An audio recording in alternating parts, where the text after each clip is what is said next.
예수가 태어난 뒤 기독교가 성립하는 시기에 로마 제국에서 가장 인기 있는 종교는 바로 오르페우스교와 유대교였다. 오르페우스교는 그리스의 디오니소스 신앙에서 유래한 것으로 타락과 방종으로 물든 속세의 환멸을 느낀 사람들에게 단순하고 정직하게 연민을 베풀며 살라고 가르쳤으며 그 대가로 사후에 더 나은 삶을 살 수 있는 구원을 약속했다.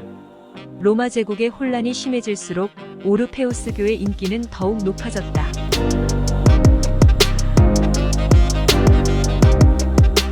기원 후 70년 예루살렘 폭동 이후 로마 제국은 헤롯 성전을 파괴하고 유대인들을 로마 전역으로 뿔뿔이 흩어놓는다. 종교적인 이유로 알파벳을 숭상한 덕분에 유대인들은 대부분 글을 읽고 쓸 줄 알았고, 따라서 제국의 각 지역에서 이들은 관료로 등용된다. 로마 제국 전체 인구에서 12% 정도 차지했던 유대인들은 탁월한 관료와 상인을 배출하는 민족으로 유명했다.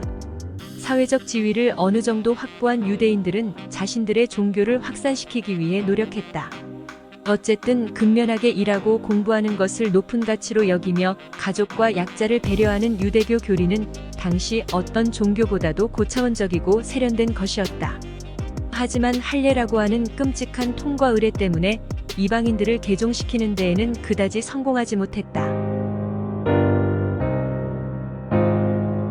유대 지역에서 탄생한 예수를 중심으로 만들어진 새로운 종교 기독교는 유대교 구약의 전통 위에서 성립되었지만 실제로는 그에 못지않게 오르페우스교에서 많은 요소를 차용한다. 특히 기독교 예술은 오르페우스교의 전통을 그대로 가져왔다고 해도 과언이 아니다. 물론 예수는 유대 지역에 사는 유대인들을 대상으로 설교를 했지만 그 주제는 보편적이었다. 이사야, 호세아, 아모스 같은 전통적인 히브리 예언자들과 마찬가지로 예수는 재물, 권력, 위세, 혈연에 아무런 관심이 없었다. 예수는 사회의 위계 질서에 반대한다고 공공연하게 외치고 다녔다. 그의 눈에는 가난한 자들, 불구자들, 여자들, 노예를 소유한 부유한 남자들 모두 똑같았다. 말로 그친 것이 아니라 인도주의적 신념을 행동으로 실천했다. 당대의 무수한 정치적, 종교적 개혁가들과 달리 예수는 무력 폭동을 선동하지 않았다. 서양 역사에서 비폭력을 주장한 최초의 인물이다. 어느 바리새 율법학자가 계율 중에서 무엇이 가장 중요하다고 생각하는지 묻자 예수는 이렇게 대답한다.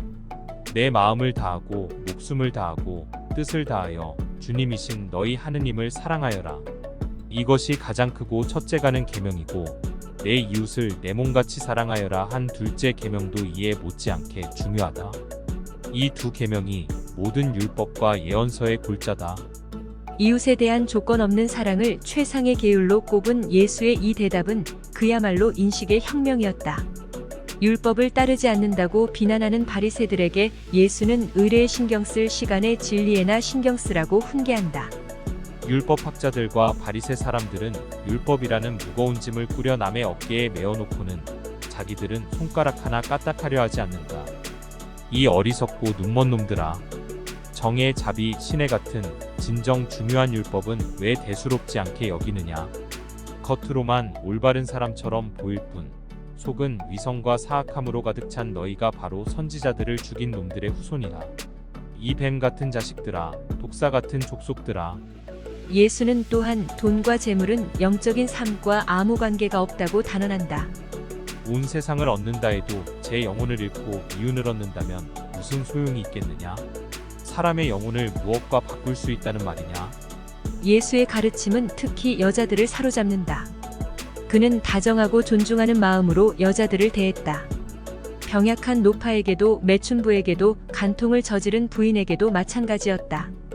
특히 가부장적인 유대교 율법을 따르는 사회에서 여자들은 거의 노예와 같은 대우를 받고 있었다. 바리새들이 이혼에 대해 어떻게 생각하는지 묻자 예수는 놀라운 대답을 내놓는다. 처음부터 창조주께서 사람을 남자와 여자로 만드셨다는 것과 또 그러므로 남자는 부모를 떠나 제 아내와 합하여 한 몸을 이루리라 하신 말씀을 아직 읽어보지 못하였느냐? 따라서 그들은 이제 둘이 아니라 한 몸이다.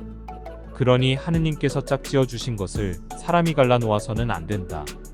언뜻 보기에 이혼을 허용하지 않는다는 것이 여자에게 불리한 것처럼 보이지만 당시 상황은 달랐다. 당시 유대 율법에 따르면 여자는 이혼을 하고 싶어도 할 수 없었던 반면 남자는 아내를 마음대로 버릴 수 있었다. 아이를 낳지 못한다는 이유만으로도, 요리가 맛이 없다는 이유만으로도, 말을 듣지 않는다는 이유만으로도 아내를 버릴 수 있었다.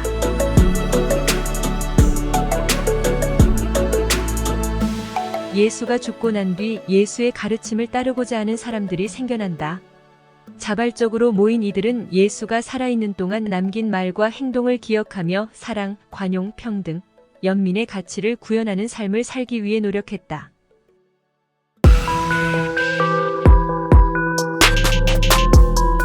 하지만 예수가 살아있을 때 실천한 가치보다는 그가 죽은 지 사흘 만에 부활했다는 종교적 미스터리에 초점을 맞춰 그를 신격화하며 고통, 순환, 복종의 상징으로 만들고자 하는 사람이 있었다. 그가 바로 바울이다. 바울은 타르소스의 명문가에서 태어난 유대인으로 그리스 로마의 학문과 유대율법에도 탁월한 식견이 있는 바리새파 지식인이었다. 예수와 동시대를 살았지만 예수를 만난 적은 없다.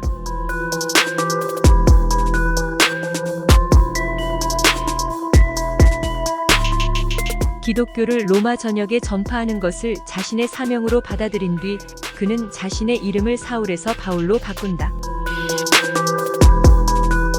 그리고 자신의 사업을 성공시키기 위해서는 신성한 텍스트가 필요하다고 판단하여 끊임없이 글을 쓰기 시작한다.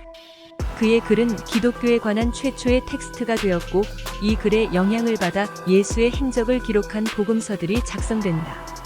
문제는 바울이 예수의 가르침을 대부분 받아들이기는 했지만 몇몇 부분에서는 자신의 관점을 그대로 투영했다는 것이다. 그렇게 투영된 바울의 관점 중에서 가장 두드러진 것이 바로 계급에 대한 믿음과 여성에 대한 혐오였다. 여자의 머리는 남자요, 남자의 머리는 그리스도요, 그리스도의 머리는 하느님입니다. 여자들은 교회에서 말할 권리가 없으니 말하지 마십시오. 율법에도 있듯이 여자들은 남자에게 복종해야 합니다. 알고 싶은 것이 있으면 집에 돌아가서 남편에게 물어보도록 하십시오.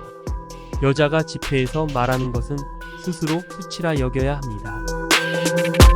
그리스도께서 교회의 머리가 되는 것처럼 남편은 아내의 주인이 됩니다. 아내는 매사에 남편에게 순종하십시오. 여자는 조용히 복종하는 가운데 배워야 합니다.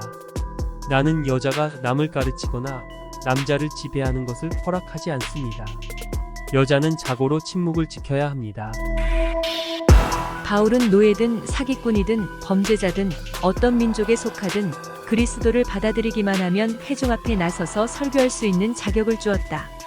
하지만 여자에게만은 절대 이 특권을 허락하지 않았다.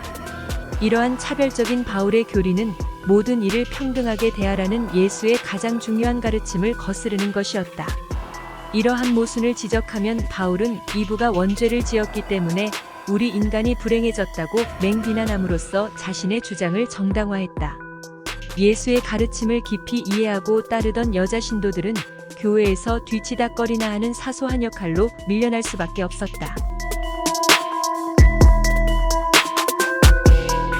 바울은 또한 기독교를 더 널리, 더 빨리 전파하기 위해서 인간의 원초적인 공포인 죽음을 적극 활용한다. 기독교로 개종하면 무조건 부활하여 천국에 간다고 선전한 것이다.